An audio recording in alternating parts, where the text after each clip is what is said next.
कभी आप ब्रह्म मुहूर्त में जगे हैं? जगकर देखिए, संध्या होने के पश्चात जब रात्रि का अंधकार सारे संसार को धीरे धीरे अपने अंधकार में निगलने लगता है, तो यही अंधकार ब्रह्म मुहूर्त में भोर होने से ठीक पूर्व तनिक अधिक काला हो जाता है। कुछ समझे? हमारा जीवन भी कुछ ऐसा ही होता है।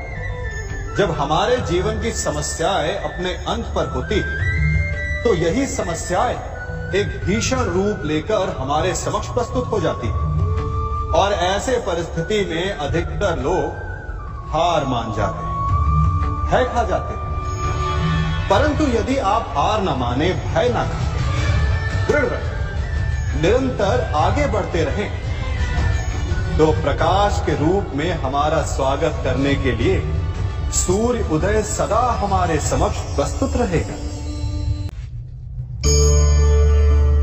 हमारे जीवन में मित्र और शत्रु बड़ा महत्व रखते हैं। यदि गंभीरता से सोचा जाए तो ऐसा कोई क्षण नहीं जब हम अपने मित्रों के बारे में ना सोचते हो या फिर अपने शत्रुओं के बारे में।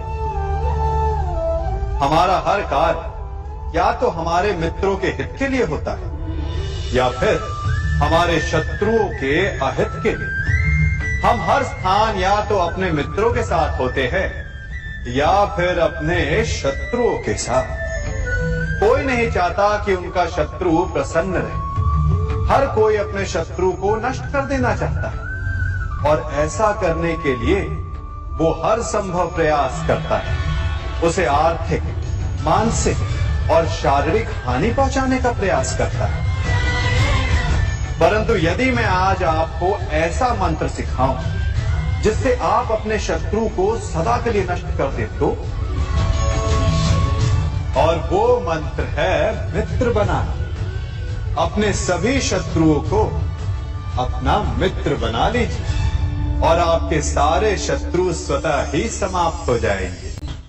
आपने बरगद के वृक्ष को देखा है? जितना विशाल उतना दृढ़।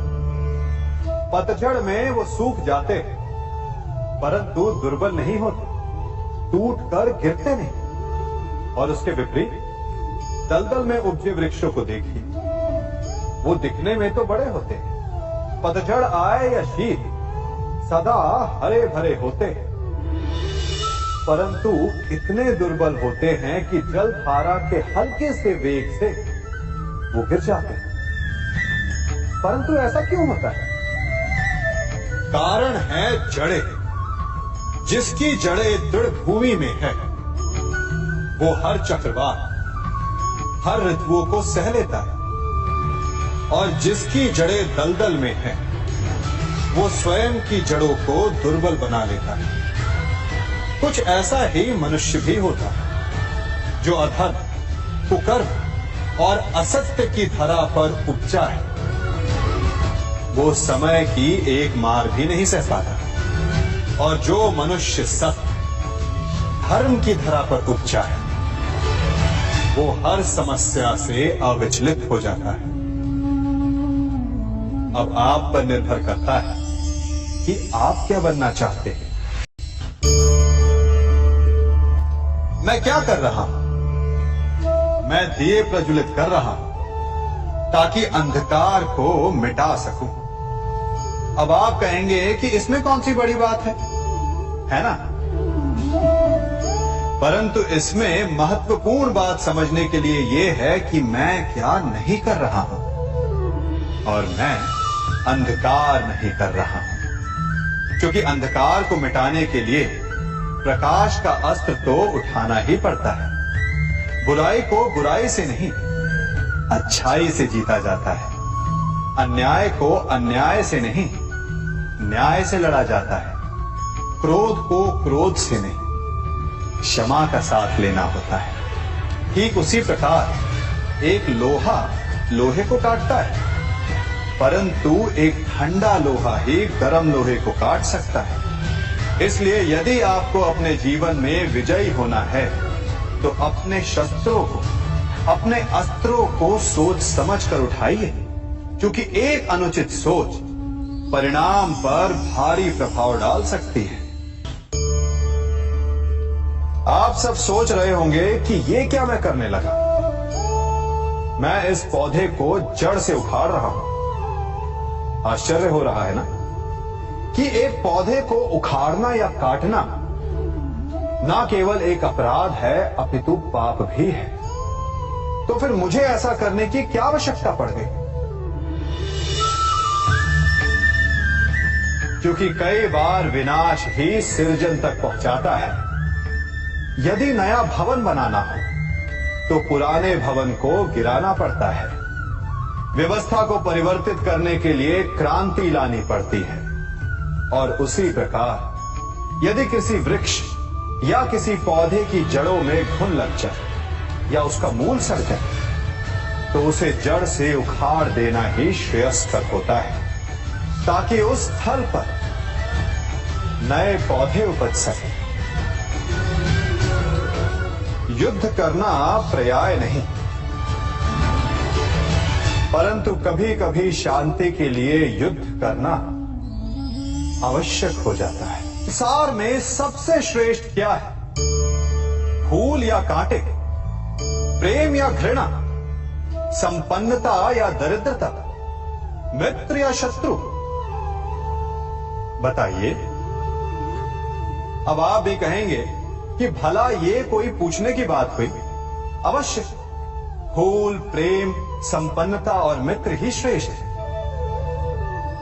परंतु क्या आपने अपने जीवन में कभी सोचा है कि हर एक भाव, हर एक वस्तु, हर एक घटना का एक गुण धर्म होता है?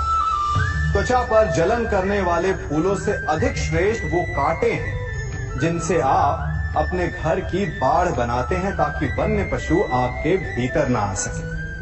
वो प्रेम श्रेष्ठ नहीं जो आपको अंधा, लोभी, पक्षपाती बनाते। वो घृणा श्रेष्ठ है जो आपको नया मार्ग दिखाते। वो संपन्नता श्रेष्ठ नहीं जो आपको कृपण बनाते, मद्दांध बनाते। वो दरिद्रता श्रेष्ठ है जो आपको जीवन में परिश्रम करने की शिक्षा दे। कुविचार देने वाले, बुरा मार्ग दिखाने वाले मित्रों से अधिक श्रेष्ठ वो शत्रु होते हैं जो हमें जीवन का लक्ष्य देते। इसलिए अपने जीवन में हर वस्तु, हर भाव, हर घटना के गुण धर्म को पहचानिए और उसके पश्चात अपना चयन कीजिए। स्वर्ण, हम सभी को अपने जीवन में स्वर्ण से कभी ना कभी कुछ ना कुछ थोड़ा या अधिक मोह होता ही है ना? परंतु क्या आपने कभी सोचा कि स्वर्ण को प्राप्त कैसे किया जाता है? जब भूमिगत खदानों से स्वर्ण को निकाला जाता है तब वो एक पाषाण की भांति होता है। ऐसा पाषाण जिससे आप किसी को भी मार सकते हैं, परंतु उसे आभूषण के रूप में स्वयं के शरीर पर धारण नहीं कर सकते। यदि उसे आभूषण बनाना है तो उसे लंबी यात्राएं करनी होती है। उस पाषाण को पिघलना होता है। सुनार के हथौड़ी की अनेकों चोटें खानी पड़ती है। फिर काट छाट और उसके पश्चात जाकर वो ऐसा आभूषण बनता है जो हमें वर्षों तक, सदियों तक लुभाता रहता है। इसलिए यदि आपको समय पर विजय पानी है तो स्वयं के निर्माण पर समय देना होगा।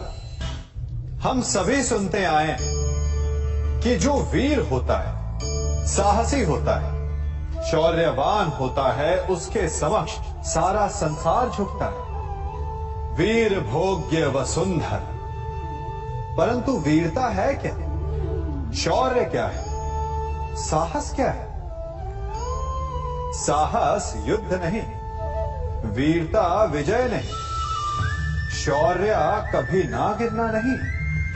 साहस किसी चुनौती के समक्ष खड़े होने का भाव है, तो वीरता उस चुनौती को उत्तर देने के लिए पूर्ण परिश्रम लगा देना है। और शौर्य का अर्थ है गिरकर फिर से उठने का साहस रखना, बार बार प्रहार करके वीरता दिखाना, निरंतर प्रयास करते रहना, निरंतर परिश्रम करते रहना। इसलिए विजयी होने से अधिक महत्वपूर्ण है शौर्यवान होना, क्योंकि जो शौर्यवान है उसे विजय मिलना निश्चित है।